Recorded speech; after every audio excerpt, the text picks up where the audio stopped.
Shalom à tous. Aujourd'hui, nous allons commencer un cours qui va traiter en 4 parties à partir des pensées du Rav Harlab Zatzal. Nous allons traiter de la Léoumiout dans le peuple d'Israël, c'est-à-dire le nationalisme concernant Israël. Est-ce qu'Israël est un peuple nationaliste? Est-ce que la Torah est une Torah nationaliste? Ou bien il y a un côté religieux?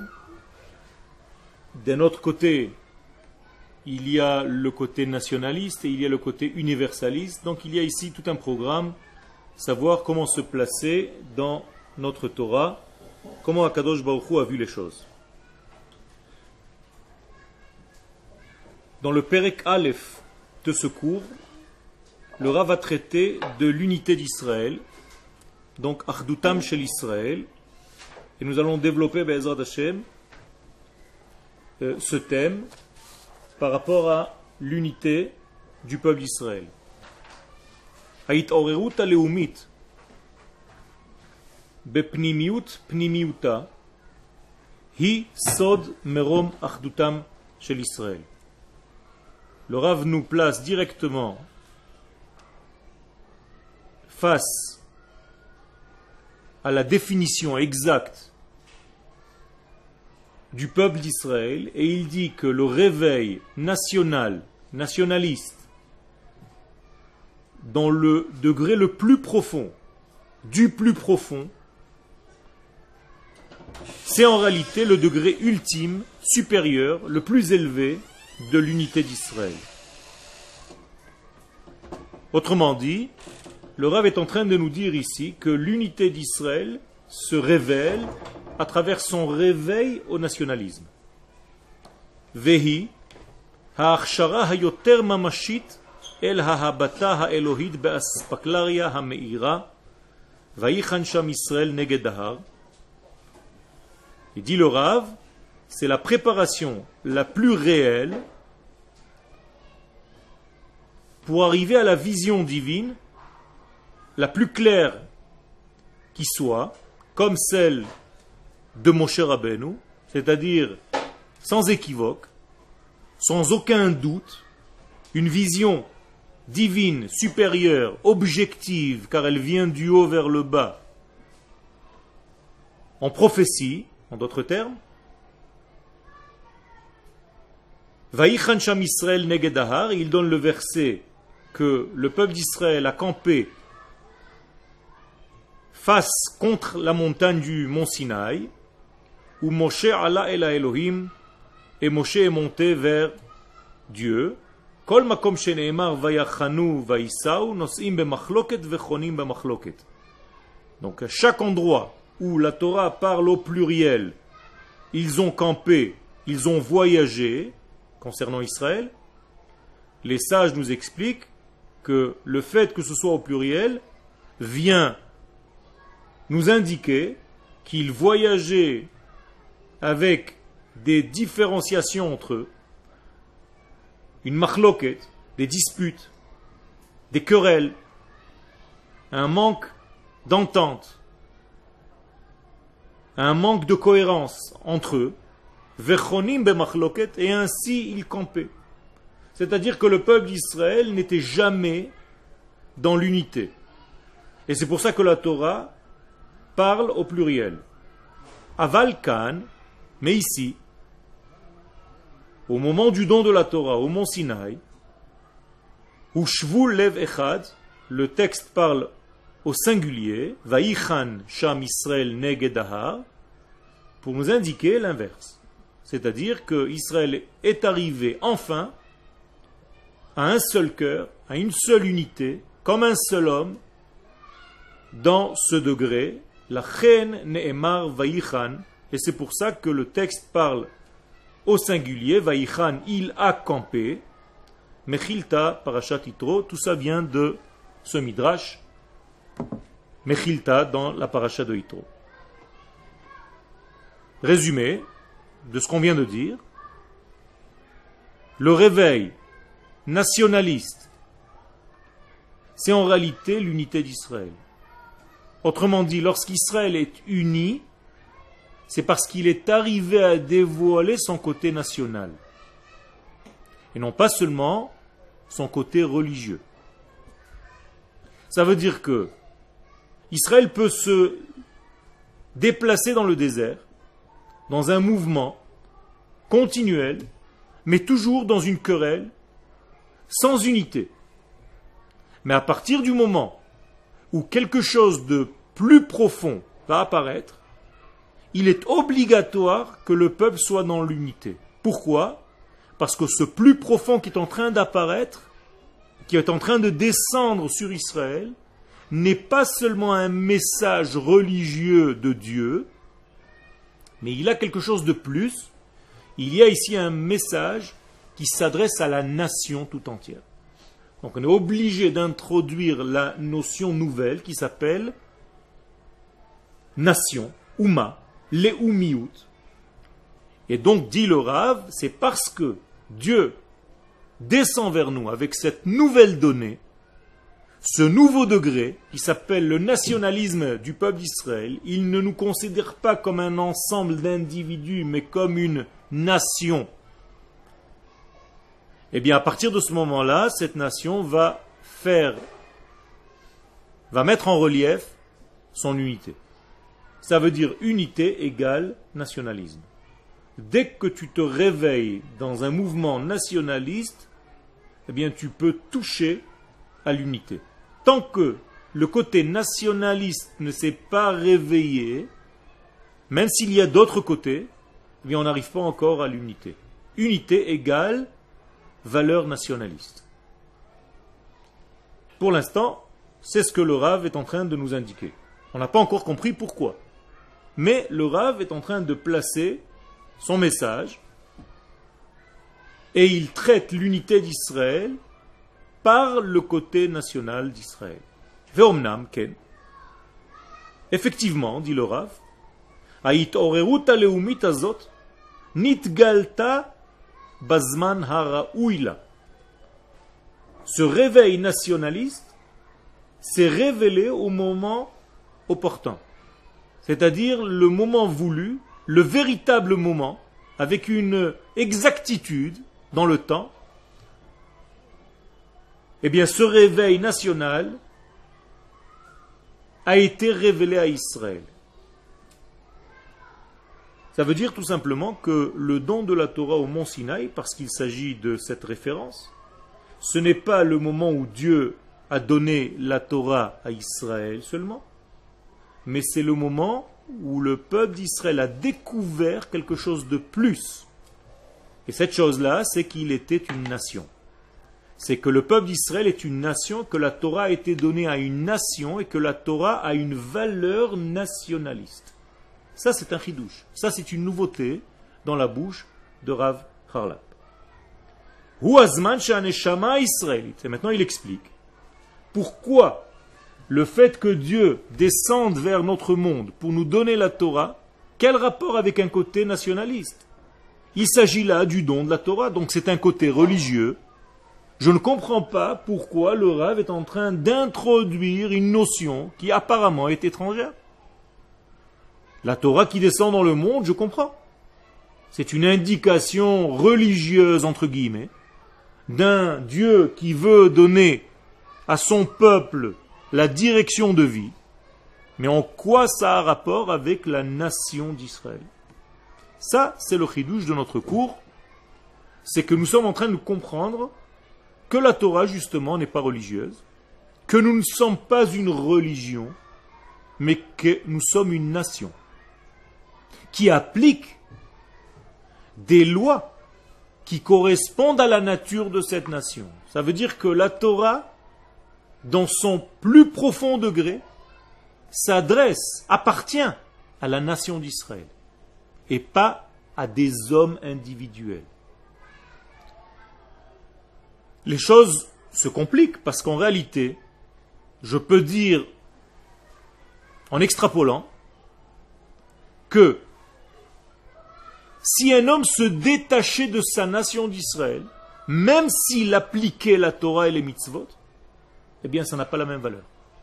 Parce qu'il a lâché son côté nationaliste. Donc il est devenu religieux, mais qui ne fait pas partie, qui n'a pas pris conscience de cette nation d'Israël, donc il y a un manque dans son approche. Okay. Moi, ce que vous expliquez en Rambam qui dit qu'un homme qui vit au milieu de moqueurs doit s'isoler dans une grotte, dans la montagne, etc., pour pouvoir vivre sa religion. Je ne parle pas maintenant de... Tu es en train de confondre 2 degrés. Tu es en train de confondre le tzibour avec la notion de peuple. Le tzibour, c'est un ensemble d'individus qui peut contenir des individus négatifs.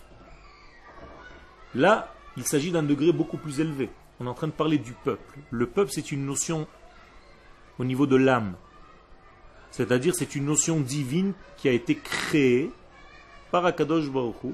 C'est ce qu'on appelle la nation d'Israël dans son degré le plus ultime, le plus supérieur. Avant qu'il ne s'habille dans des êtres. Ça veut dire que l'homme doit considérer son judaïsme comme faisant partie de la nation. J'explique. Nous le disons dans la bracha. D'abord, Akadosh Baruch Hu nous a choisi comme un peuple, a choisi de nous créer comme un peuple, plus exactement.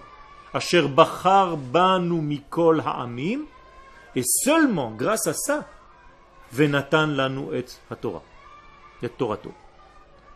C'est grâce au fait que je fasse partie de cette nation Israël que je peux recevoir la Torah.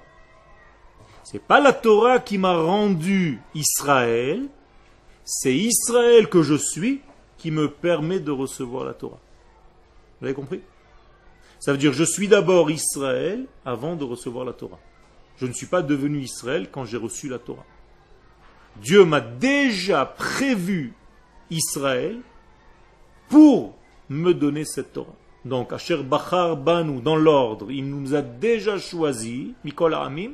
Donc, je suis d'abord une nation, parmi les autres, une nation spéciale, que Dieu a créée avec certaines qualités. Ve Natan Lanu et Torato. Et c'est à cette condition qu'il m'a donné la Torah. Je vais là contre une idée reçue que nous sommes le peuple du livre.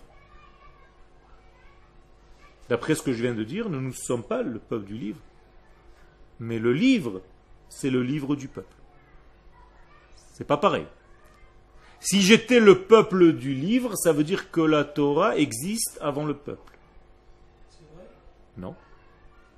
Si on dit que la Torah était le mode d'emploi. Nachon. Mais avant qu'il y ait ce mode d'emploi, Israël alou b'machshava tchila. Israël est monté dans la pensée divine pour créer le monde en premier degré. Ça veut dire que même la Torah, c'est au niveau de la pensée. C'était pas la Torah de maintenant. C'est la même chose. Ça veut dire que la pensée de Dieu concernant Israël précède, entre guillemets, la pensée de Dieu concernant la Torah. Qui nous dit ce secret? Rabbi Akiva. Rabbi Akiva nous dit, au départ, je croyais qu'Israël devient en deuxième lieu par rapport à la Torah, mais maintenant j'ai pris conscience qu'Israël, c'est la première pensée du divin. Moralité, je suis d'abord une nation avant de recevoir la Torah. Donc la Torah, qui est le livre, entre guillemets, c'est le livre de la nation, et pas la nation du livre. Ça veut dire, si je suis la nation du livre, ça veut dire que, en réalité, c'est le livre qui m'a précédé. Mais à Kadosh Baruch Hu, ce qu'on est en train de dire, c'est un petit peu complexe, parce qu'en réalité, la Torah, Israël et Akadosh Baruch Hu, c'est en réalité une seule et même chose. Mais, si on devait mettre dans l'ordre d'idées les choses par leur degré d'importance, Israël précède à tout. Et c'est pour ça que la bénédiction que nous disons, c'est d'abord qu'il nous a prélevé, qui nous a choisi parmi les peuples, et deuxième degré, qui nous a donné la Torah, et pas l'inverse. Okay. Parce que j'ai compris, celui qui se sépare du Tzibour qui est mauvais, n'est pas considéré comme étant comme celui qui se sépare de l'Israël. Encore une fois, ça dépend quel est le Tzibour et quel est le degré de ce qu'il est en train de faire. Tu as raison. Nachon. On ne peut pas se séparer du Ham Israël, mais dans la pensée, on peut. C'est-à-dire se déconnecter complètement en essayant de vivre à l'extérieur de l'histoire de sa nation. Autrement dit, rester en exil. C'est de se détacher en réalité de l'histoire de sa nation. Parce que la nation ne se révèle que lorsqu'elle se trouve sur sa terre. Il y a un niveau franchement, ça, parce qu'il y a des personnes qui restent concrètement en Galoute, quoi. J'en ai vu en France qui sont venus en Israël, qui n'ont pas réussi à vivre en Israël, mais qui sont partis en France, qui ont des affaires, mais tout en aidant. En gardant leur lien. C'est-à-dire, voilà, moi j'ai eu un témoignage là récemment, il me dit voilà, quand je suis en Israël, j'étais rien du tout, j'arrivais même pas à donner à manger à mes enfants, j'avais rien du tout de ça. J'ai voulu rester quand même malgré tout, j'ai pas réussi. Donc je suis reparti, Okay. mais j'étais pas Israël, c'est-à-dire à l'époque j'avais même pas la possibilité de aider rien. Et là je suis en France, j'ai réussi à avoir mes enfants avec ça, et en plus j'ai même la possibilité d'aider Israël. Okay. Donc alors, on peut ressentir ta manière. Il y a un lien qui peut être ressenti, mais il n'est pas du même degré que le vécu. Je ne dis pas que tous ceux qui habitent en dehors d'Eretz Israël ne font pas partie de la nation, attention. Je dis que lorsqu'on développe une idéologie qui est déconnectée du peuple sur sa terre, le problème commence à s'installer. Ça veut dire qu'il est incompréhensible, inouï, c'est la paracha de notre semaine, la paracha des Meraglim, que la sortie d'Égypte ne conduise pas à la terre d'Israël. C'est le plan de Dieu. Que ça arrange certains ou que ça n'arrange pas certains, c'est déjà des considérations personnelles. Mais ce ne sont pas les considérations de la Torah. La Torah, elle, est claire. Nous sortons d'Égypte afin de rentrer en Eretz Israël. C'est ce qui est dit à Moshe Rabbeinu au premier rendez-vous avec Akadosh Baruch Hu. On ne parle même pas d'ailleurs là-bas, dans ce rendez-vous-là, du don de la Torah. On parle du peuple qui rentre sur sa terre. Un point. Moralité, il est inconcevable en réalité que le judaïsme se développe définitivement à l'infini en dehors de sa terre. Car en dehors de sa terre, il prendra une connotation religieuse. Et là, la nouveauté, c'est que sur sa terre, il regagne son côté national. Pour nous indiquer, tout simplement, que si la Torah était religieuse, on aurait pu l'appliquer n'importe où dans le monde. Or, les Chachamim nous disent que l'application véritable de la Torah, et la Torah le dit elle-même, tout au long du livre de Dvarim,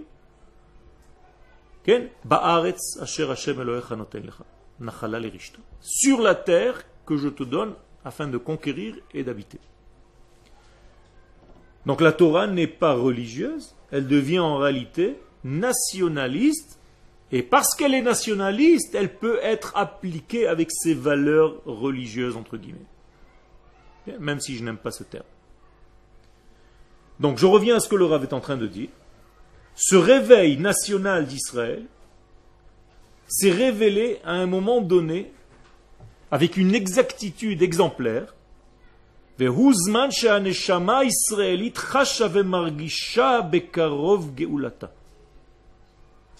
Au moment où ce réveil national se réveille, eh bien, c'est le même instant, dit le Rav, où l'âme d'Israël est en train de ressentir qu'elle est proche de sa délivrance. Ça veut dire que la délivrance véritable du peuple d'Israël, le messianisme d'Israël, c'est lorsque le côté nationaliste se révélera. Lorsqu'on arrêtera d'être que des religieux. Lorsqu'on comprendra que la Torah s'adresse à une nation tout entière et à des hommes individuels qui appliquent telle et telle mitzvah. Geulat Olamim, et ça, ce degré-là, cette prise de conscience que je suis une nation, c'est la Geulat Olamim, c'est la délivrance définitive, totale. Venitzriut noam he'atit shela. Et c'est cette délivrance qui indique en réalité une valeur éternelle. qui contient en elle une délectation du futur, et non pas quitter un exil pour un autre exil, juste pour améliorer ma condition religieuse, parce qu'à tel endroit, j'avais un petit peu plus de mal à appliquer les mitzvot. Vous comprenez? Le retour en Israël n'est pas un retour superficiel extérieur, mais c'est un retour vers la valeur qu'Akadosh Baruch Hu avait prévue au départ. C'est-à-dire créer une nation. Dévoiler une nation. Or, une nation ne peut pas se dévoiler, ne peut pas se développer, ne peut pas se concrétiser, si ce n'est que sur la terre qui lui correspond. Ve'alken, conclusion du Rav, c'est pourquoi Shavahi el bet aviha. C'est pourquoi elle revient, cette nation, vers la maison de son père. À la maison de son père. Tant que cette nation se trouve à l'étranger, elle ne se trouve pas seulement territorialement parlant en dehors de la terre d'Israël, géographiquement parlant. Non, c'est vrai. Mais cette situation géographique induit quelque chose de beaucoup plus profond. C'est que les frontières d'Eretz Israël, à l'intérieur de ces frontières, Akadosh Baruch Hu a placé un système qui dépasse notre entendement et qui nous permet de révéler, de cristalliser la valeur ultime de notre judaïsme, c'est-à-dire notre côté national.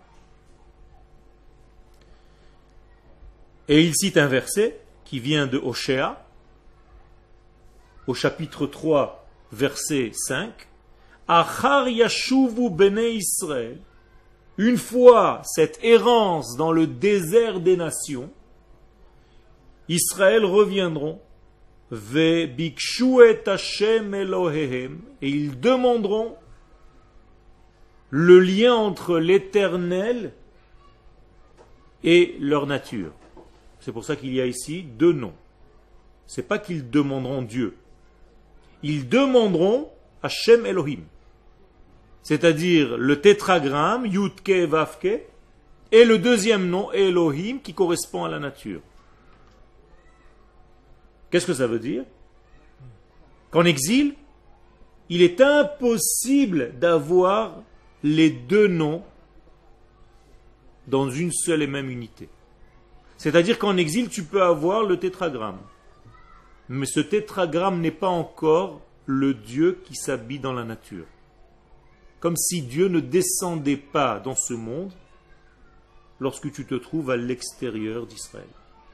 Or, quand la nation va se réveiller à accoupler les deux noms, c'est-à-dire le transcendant, Yudke Vavke, et l'immanent, Elohim, donc ce jour-là, Hashem, Hu ha-Elohim. Le nom de Dieu, le tétragramme Yudke Vavke, n'est pas seulement un Dieu transcendant qui dépasse et qui est loin de nous, mais il devient Elohim, il devient habitant de la nature. C'est pour ça qu'ici, le verset contient deux noms de Dieu. En français, on aurait dit, dans la traduction simple et qui est bien entendu erronée, au moment où ils demanderont Dieu, alors ils reviendront. Non. Au moment où ils prendront conscience qu'il ne suffit pas de demander Dieu, mais qu'il faut demander à Shem ou à Elohim, que le transcendant devienne immanent, que le Dieu de l'au-delà de la nature devienne le Dieu de ma nature, et ça c'est possible en Israël. Va'iti lachem le Elohim, va'atem tihiyu li le'am.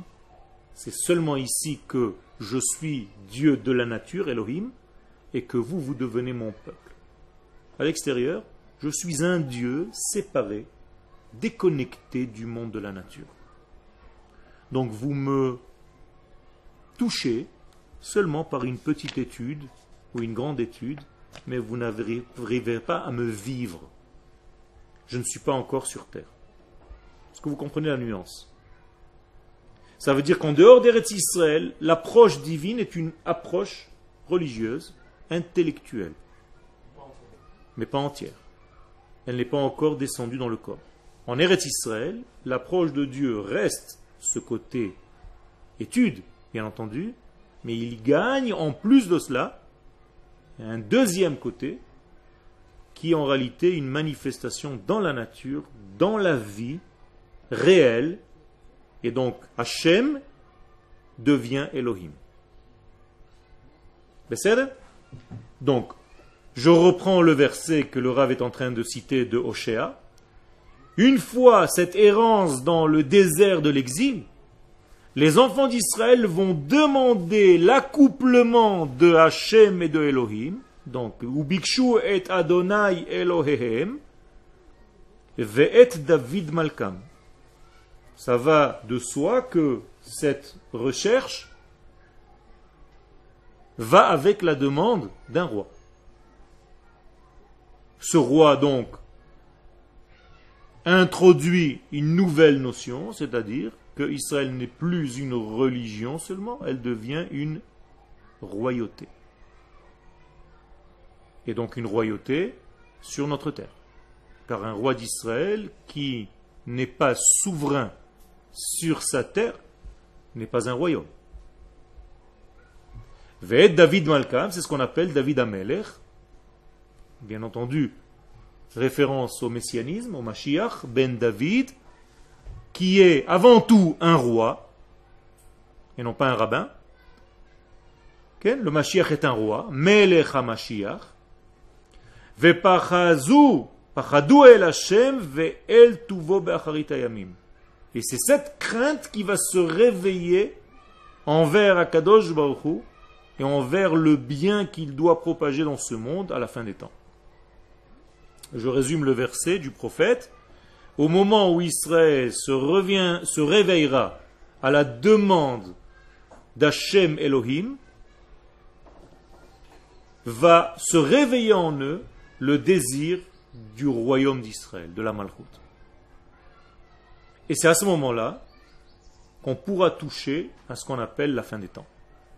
וכל זמן שלא תימצא די סיפוקה לדרישתה ותוכנה האמיתי, לא תנוח ולא תשקוט.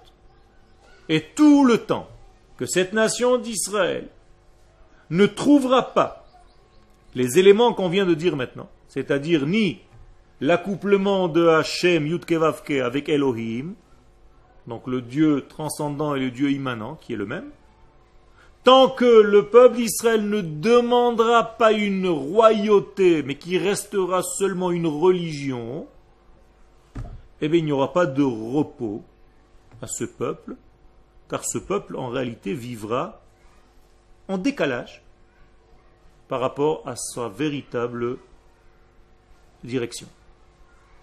Et donc, Dieu ne laissera pas se reposer cette nation d'Israël parce qu'elle n'a pas encore demandé la véritable chose. Donc Dieu attend qu'on se réveille pour demander un roi. Et tant qu'on ne demande pas un roi, eh bien on ne sera pas tranquille. On tournera d'un exil à un autre exil. L'otanouach velotishkot, donc il n'y aura jamais de tranquillité tant qu'il n'y aura pas de malchut, de royauté dans le peuple d'Israël sur sa terre. Et la souffrance va grandir si ces conditions ne sont pas remplies jusqu'à ce que la nation d'Israël prendra conscience qu'elle est une nation, qu'elle a besoin d'un royaume, que ce n'est pas une religion. Et si ça doit passer par de la souffrance, ça passera, dit le Rav, par de la souffrance, jusqu'à ce que cette nation pousse des cris qui vont être en réalité les cris de ses douleurs d'enfantement. Et ces cris et cette puissance va se réveiller de cette souffrance jusqu'à que cette nation d'Israël gagnera en fin de compte tout le mal de ce monde, toute la négativité de ce monde, tout ce qui a empêché Israël de rejoindre, de réintégrer sa véritable valeur, c'est-à-dire sa royauté. Je résume donc, tant qu'Israël ne reviendra pas sur sa terre et établira un royaume, eh bien, ça va être une errance dans le désert, avec des souffrances, des exils difficiles, une poursuite du peuple d'Israël, et malheureusement, ce qu'on a vu à 60 et quelques années, ces douleurs de l'enfantement vont faire en sorte qu'Israël reviendra finalement, gagnera ce mal et reviendra sur sa terre. Ce que je suis en train de vous dire, c'est déjà réalisé. C'est-à-dire que nous sommes déjà après. Nous n'avons pas fini, car le royaume établi aujourd'hui n'est pas encore le royaume idéal auquel le peuple aspire, mais il est en voie de le devenir. Le problème, c'est que ça peut pas, on peut pas aller de pair parce que malgré tout, il y a un problème, on ne peut pas faire une royauté. Aujourd'hui, nous-mêmes, on peut pas, même si on le veut, même si on le souhaite, tout ça, créer une royauté. Aujourd'hui, nous avons créé une royauté. Le gouvernement d'aujourd'hui est considéré comme une royauté. Encore une fois, pas une royauté dans sa valeur ultime, mais une royauté en devenir. C'est-à-dire un semblant de royauté petit à petit qui va s'établir et qui va prendre la couleur, la nuance qu'Akadosh Baruch Hu attend. Mais oui, ce qu'il y a aujourd'hui est déjà le début de la royauté d'Israël. Normalement, je sais pas, il y a des écrits pour dire que comment le royaume va se faire, c'est-à-dire comment ça va. Alors dis-moi, qu'est-ce que c'est que le royaume? Je sais pas, Qu'est-ce qu'un roi d'Israël? En sachant... un peu comme David, quoi. C'est un peu dans ce... Tu as raison, David c'est l'exemple type, mais qu'est-ce que doit faire un roi d'Israël? Nous avons des halachot, nous le savons. Qu'est-ce que doit faire un roi d'Israël pour être considéré comme roi? Ma? Il doit être roi. Il doit être oint par le prophète. S'il n'y a pas de prophète, Je sais pas, c'est par le peuple. il a fait. Le peuple remplace la prophétie et le roi doit appliquer trois choses. Avoir une monnaie, aujourd'hui nous l'avons. Avoir une armée, aujourd'hui nous l'avons. Et avoir quoi?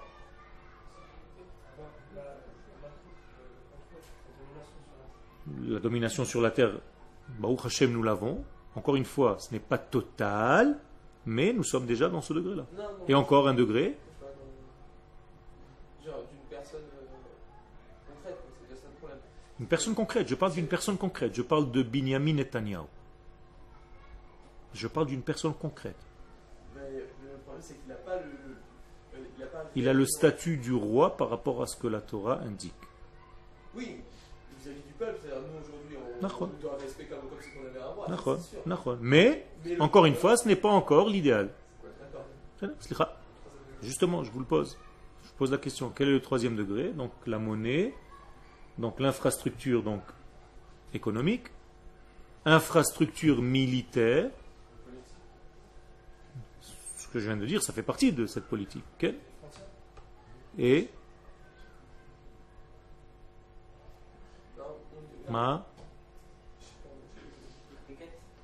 alors vous allez ouvrir votre livre pour la prochaine fois du Rambam dans les halachot qui concernent les rois d'Israël pour savoir ce que le roi d'Israël doit être. C'est-à-dire, je ne vais pas vous faire le travail à votre place. Donc vous allez m'apporter la prochaine fois le troisième élément. Qu'est-ce qu'un roi d'Israël doit avoir pour être considéré comme roi?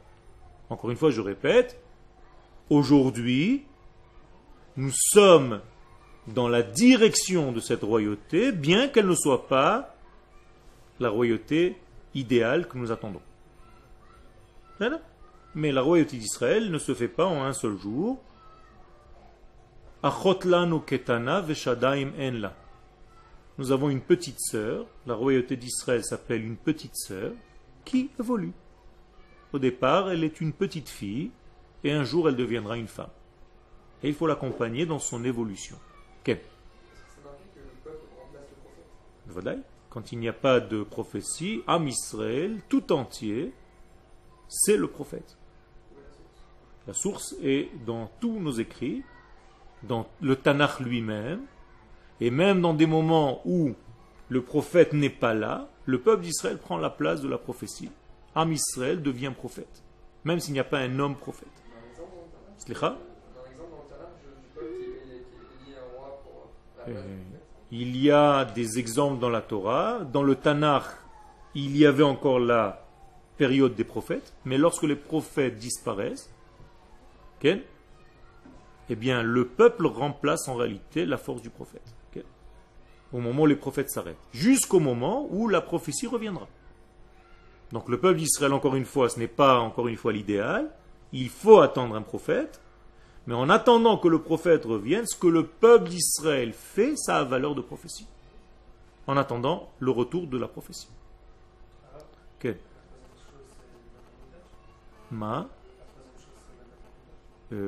Ça, c'est les trois choses qu'on nous devons faire lorsqu'on arrive en terre d'Israël. C'est-à-dire la guerre de Amalek, okay, qui boute d'ailleurs les Hamid Melech, se mettre un roi, faire la guerre contre Amalek et construire le Beth Amikdash. Je n'ai pas dit que le gouvernement d'aujourd'hui c'était le Mashiach. Je n'ai pas dit ça. J'ai dit qu'avant d'arriver au roi Mashiach, il y a une royauté qui précède et qui prépare le royaume du Mashiach. Attention, des nuances. וכמו שבכל עניין היוצא אל הגילוי, רק הנקודה הראשית בלבד,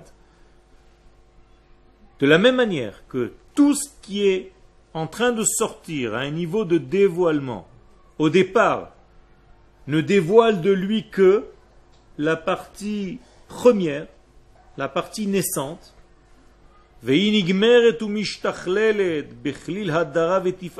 qui ce point d'initial va grandir, va se perfectionner, va devenir dans la splendeur à l'idée anashim gdole dea, grâce à des hommes qui ont une pensée énorme, grandiose. Le Rav est en train de nous dire que les choses commencent toujours par un petit point et que ce petit point devient quelque chose de grand. C'est-à-dire, ce n'est pas du rien au tout, en une seule fraction de seconde. Non.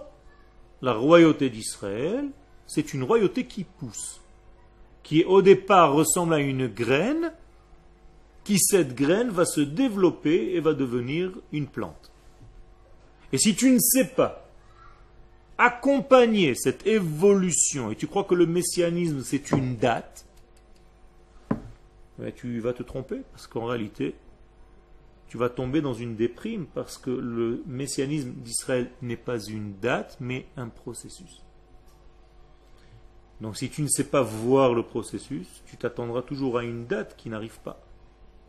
Car le processus, c'est un ensemble de dates.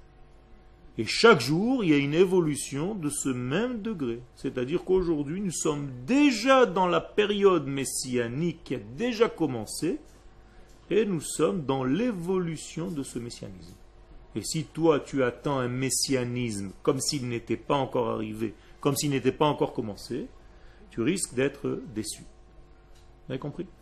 Ça veut dire que le retour d'Akadosh Baruch Hu par le peuple d'Israël à Tzion, c'est le début du messianisme. Et ça a commencé il y a quelques 100 ans. Et tout doucement, nous sommes en train de revenir, de nous installer, de devenir souverains sur notre terre. Ça, c'est le messianisme d'Israël. Il n'y a aucune autre loi messianique dans le livre du Rambam, si ce n'est que le retour d'Israël sur sa terre. C'est ça le messianisme.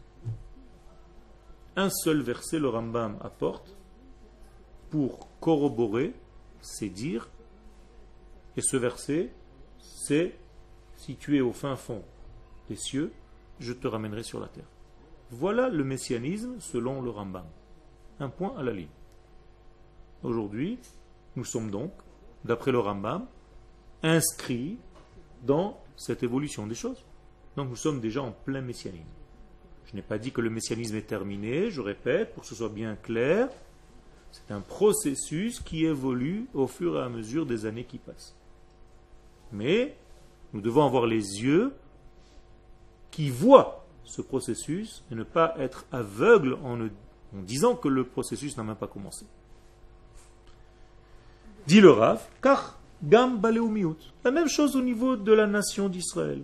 Achdutam shel Israël shebizman shetidgale bechol shlemut ifarta. Ne croyez pas que l'unité d'Israël va se dévoiler en un seul jour, dans sa splendeur rayonnante. Nakir et kocha hagadol, que ce jour-là, bien entendu, on verra sa grande force. Oui, mais au départ, elle est un point de départ. Elle aussi.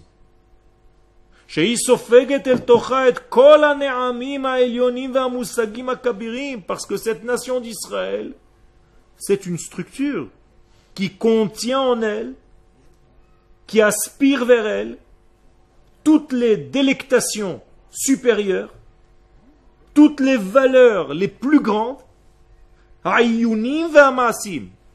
dans 2 degrés.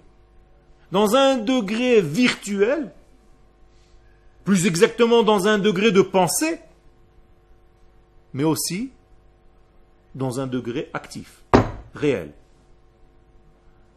Ça veut dire que la royauté d'Israël ne va pas rester une idée, elle va être une idée qui va se transformer en réalité vivante. Kedat shel Torah. Comme la Torah doit être, dit le Rav. Et ici, il nous remet en fait face à une compréhension. Il remet en fait les pendules à l'heure, comme la Torah doit être. La Torah, ce n'est pas une idée, c'est une idée qui est dans le vécu. Et si elle ne fait pas le lien entre l'idée et le vécu, ce n'est pas une Torah vivante. Et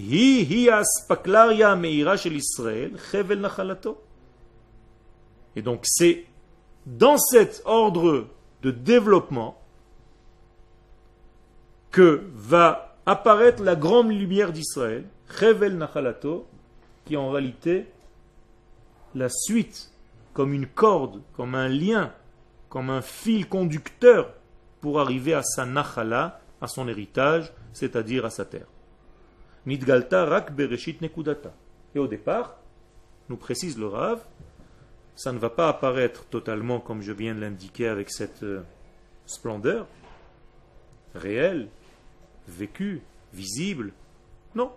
Au départ, ça va commencer Reshit Nekudata, comme une petite lumière, comme un petit degré, comme une petite pointe, une petite graine, un point. Et ce point-là, ne le néglige pas. Ne dis pas non, pour moi la Géoula, c'est seulement lorsque la totalité sera là. Le Rav te dit non, attention. La Géoula, c'est une évolution que tu dois accompagner. Donc ne néglige pas la Géoula ni dans son premier degré, ni dans ce degré du milieu, ni à la fin de son degré. C'est la même Géoula qui se développe. Vetovat meitanu, et cette Géoula en se développant, elle nous demande, elle nous exige quoi? Les akirota, de la reconnaître. C'est-à-dire que, si je reviens à ma parabole, cette petite fille qui est encore une petite fille, même lorsqu'elle est une petite fille, elle sait qu'elle va devenir un jour une femme, la royauté d'Israël. Et en étant petite fille, elle nous demande, reconnaissez-moi, attention, un jour je deviendrai une reine. Et si vous n'avez pas reconnu mon évolution, vous avez raté en réalité toutes les étapes de ma vie avant que je ne devienne ce que je dois devenir. Exactement comme l'évolution d'un enfant. Quand vous serez père, vous allez voir que votre enfant, il est important dès sa naissance. C'est pas que vous avez prévu pour lui de devenir un jour et vous avez marqué sur un bout de papier, vous l'avez mis dans un coffre. Toi, tu deviendras. Et tant qu'il n'est pas à ce degré que toi, tu as prévu, cet enfant ne vaut rien. C'est possible de vivre comme ça? C'est-à-dire, dès le départ, vous tuez votre enfant.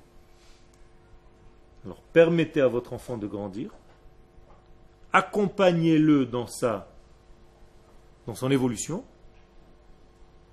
et aidez-le à sortir de lui, pas ce que vous voulez, mais ce que lui est, dans son identité la plus profonde. Akadosh Baruch Hu sait exactement ce que la royauté d'Israël doit être, c'est lui qui l'a créée, et il nous demande de la reconnaître. Et même cette royauté elle-même nous demande à nous, le peuple, de la reconnaître. Autrement dit, il y a des gens qui ne vont pas la reconnaître. Et la royauté elle-même parle à ces gens-là. Reconnaissez-moi, reconnaissez-moi. Prenez conscience que je suis là, j'évolue, je grandis, devant vous. Mais vous ne me voyez pas grandir. Parce que vous êtes trop préoccupé à voir quelque chose de fini. Vous n'arrivez pas à voir le cheminement des choses. Vetovat mitanu leakirota. Betoar amitiyut tiv'iyuta. Et donc cette demande, cette requête, cette exigence de la royauté d'Israël, qui est donc une petite fille qui grandit, elle nous demande de la reconnaître dans sa pureté, dans sa vérité et dans sa nature. Vedoreshet mimenu le'archiva ou le'ashlima. Et elle nous demande de ne pas être passif. Elle nous dit, 2 points, aidez-moi. Aidez-moi à grandir. Ne restez pas à attendre quelque chose qui viendra directement grand. Ça n'existe pas. Aidez-moi à grandir. Faites-moi grandir. Accompagnez ma croissance. Et complétez-moi. Vous comprenez ici que le peuple d'Israël a une fonction cardinale, que si cette fonction n'est pas appliquée, eh bien la royauté d'Israël n'évolue pas naturellement. Et donc, on ne voit pas la royauté. Et si on ne voit pas la royauté, elle ne se révèle pas, chas v'shalom. Conclusion, Akadosh Baruch Hu ne se dévoile pas sur terre comme il faut. Donc je dois savoir reconnaître, et si le Rav nous demande et nous dit que la royauté elle-même demande de la reconnaître, cela veut dire que ce n'est pas évident de la reconnaître. Parce que si c'était évident, on n'aurait pas demandé reconnaissez-moi. Mais si la royauté elle-même dit reconnaissez-moi, ça veut dire que je ne vais peut-être pas apparaître dans mes premiers instants comme ce que vous avez imaginé que je suis. Vous allez avoir du mal, entre guillemets, à me reconnaître. Mais sachez que c'est moi. Attention, ça va être difficile. Vous passez un test. Je vous fais passer un examen de savoir si vous savez décoder ce que je suis avant que je sois arrivé à mon degré ultime. Autrement dit, et je vais le dire maintenant avec des mots simples, dans les premiers instants de la Géoula d'Israël, on aura du mal à dire ça, c'est la Géoula d'Israël. On ne comprendra pas que c'est ça la Géoula. Et on va se poser des questions. Ça, c'est la Géoula. Moi, c'est pas ce que j'ai étudié. On aura du mal à comprendre, à fixer, à cristalliser, à mettre une forme sur l'étude de la Torah que j'ai étudiée jusqu'à maintenant. Ça veut dire que quand ça va apparaître réellement, comme c'est le cas aujourd'hui, beaucoup d'entre nous vont hésiter, ne vont pas savoir comment appréhender, comment digérer ce phénomène qui s'appelle la résurrection d'Israël sur son territoire, sur sa terre, la création de l'État d'Israël, le retour d'Israël à son identité, tout ce processus qui est en train de se développer devant nos yeux, eh bien, on aura du mal à le reconnaître comme étant, faisant partie intégrante de la Géoula.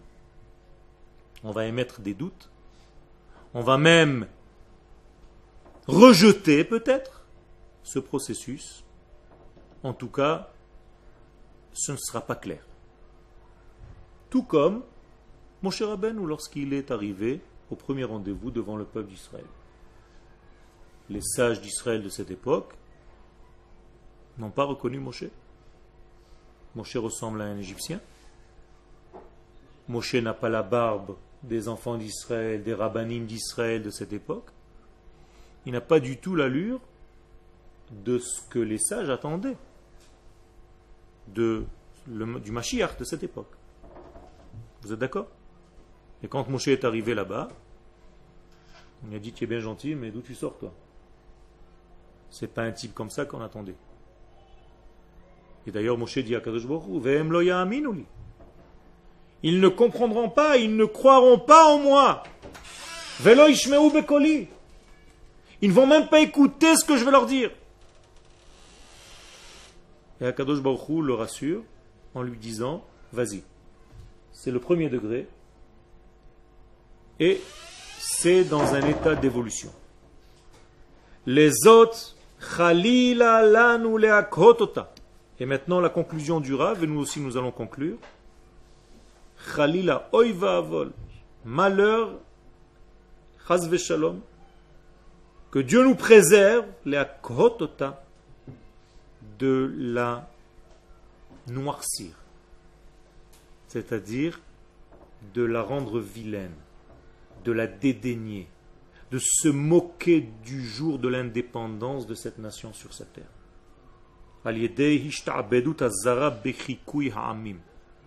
Parce que nous sommes tellement imprégnés par des cultures étrangères à notre racine que nous allons avoir du mal à reconnaître que c'est bel et bien la Géoula qui est en train de se développer devant nos yeux.